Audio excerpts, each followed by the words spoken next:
बॉलीवुड का एक एक्टर जिसे अपने पिता की वजह से ही करियर में काफी सारे डाउनफॉल्स देखने पड़े। बॉलीवुड का ये एक्टर हालांकि एक बेहद ही सक्सेसफुल और इस्टेब्लिश्ड बैकग्राउंड से था। बॉलीवुड में इस एक्टर के पिता ऑलरेडी काम कर चुके थे और अक्सर एक्टिव ही रहते थे, लेकिन इस बात का फायदा होने की बजाय इस एक्टर को नुकसान हुआ। अपने करियर की एज अ हीरो बेहतरीन फिल्म मिलने के बावजूद भी, करियर एक दिशा में ठीक स्टार्ट होने के बावजूद भी इनके करियर में वो दौर भी आया जब इन्हें काम के लिए दर दर भटकना पड़ा। और कई बार तो ऐसा भी इनको खुद सुनने में आया कि बॉलीवुड में इन्हें काम सिर्फ इसलिए नहीं मिल रहा है क्योंकि बॉलीवुड में इनके पिता के दुश्मन बहुत सारे हैं और इनके पिता के कामों की वजह से लोग इनसे इतने नाराज हुए कि उन्होंने पिता के साथ साथ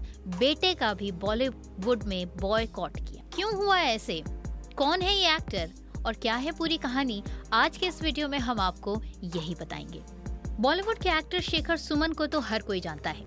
शेखर सुमन ने अपनी फिल्मों के जरिए अपने लिए एक खास मुकाम बनाया। फिल्मों में काम करने के बाद उन्होंने टेलीविजन का भी रुख किया और टेलीविजन में काम करने के साथ साथ उन्होंने टेलीविजन की दुनिया में भी अपना अच्छा खासा नाम बनाया। बॉलीवुड और टेलीविजन की इंडस्ट्री दोनों के लिहाज से ही शेखर सुमन एक एस्टैब्लिश्ड एक्टर थे, लेकिन इसका कोई भी फायदा उनके बेटे अध्ययन सुमन को नहीं मिला। इनफैक्ट अपने पिता के सक्सेसफुल होने और सेटल्ड होने का नुकसान अध्ययन सुमन को झेलना पड़ा। क्यों हुआ ऐसे और क्या है पूरी कहानी? ये जानने के लिए आपके लिए ये जानना जरूरी है कि शेखर सुमन को बॉलीवुड में आखिर लोगों से काम क्यों नहीं मिला और आखिरकार बॉलीवुड में या बॉलीवुड की बाहर की दुनिया में शेखर सुमन के इतने दुश्मन क्यों बन गए। साल 2023 में अध्ययन सुमन ने अपने एक इंटरव्यू में बताया था कि उन्हें पापा शेखर सुमन की वजह से फिल्मों में काम नहीं मिला। उन्होंने बताया कि उनके पिता Shekhar Suman movers and shakers नाम का एक शो किया करते थे जिसमें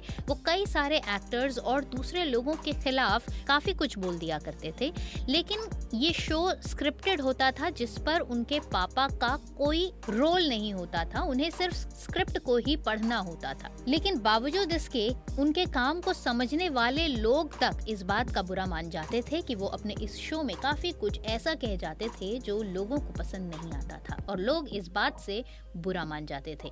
लोग ये सोचते थे कि शेखर सुमन हमारे बारे में ऐसी बातें कैसे कह सकता है और धीरे धीरे लोगों ने पापा को अपना दुश्मन बना लिया और इसका बदला मुझसे भी लिया। अध्ययन सुमन ने बताया कि एक समय ऐसा आया जब उनकी 14 फिल्में बंद हो गई थीं।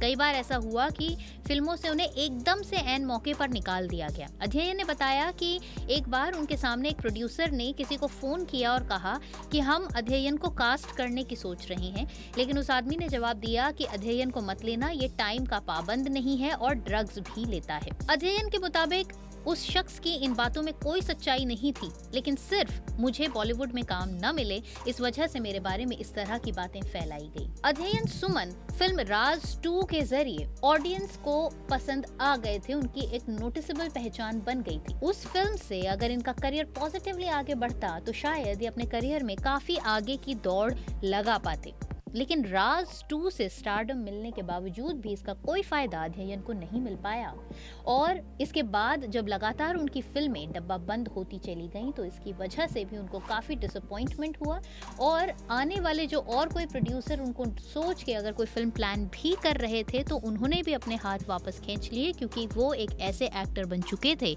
जिनकी एक नहीं, दो नहीं बल्कि 14 फिल्में बंद हो गई थी।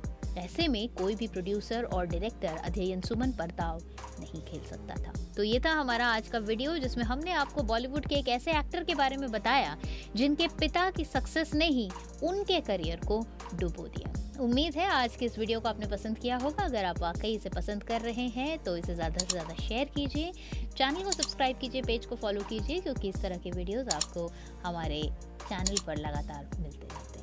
आज के लिए बस इतना ही। अगले वीडियो के साथ कुछ और नई इन्फॉर्मेशन के साथ करती हूँ आपसे दोबारा मुलाकात।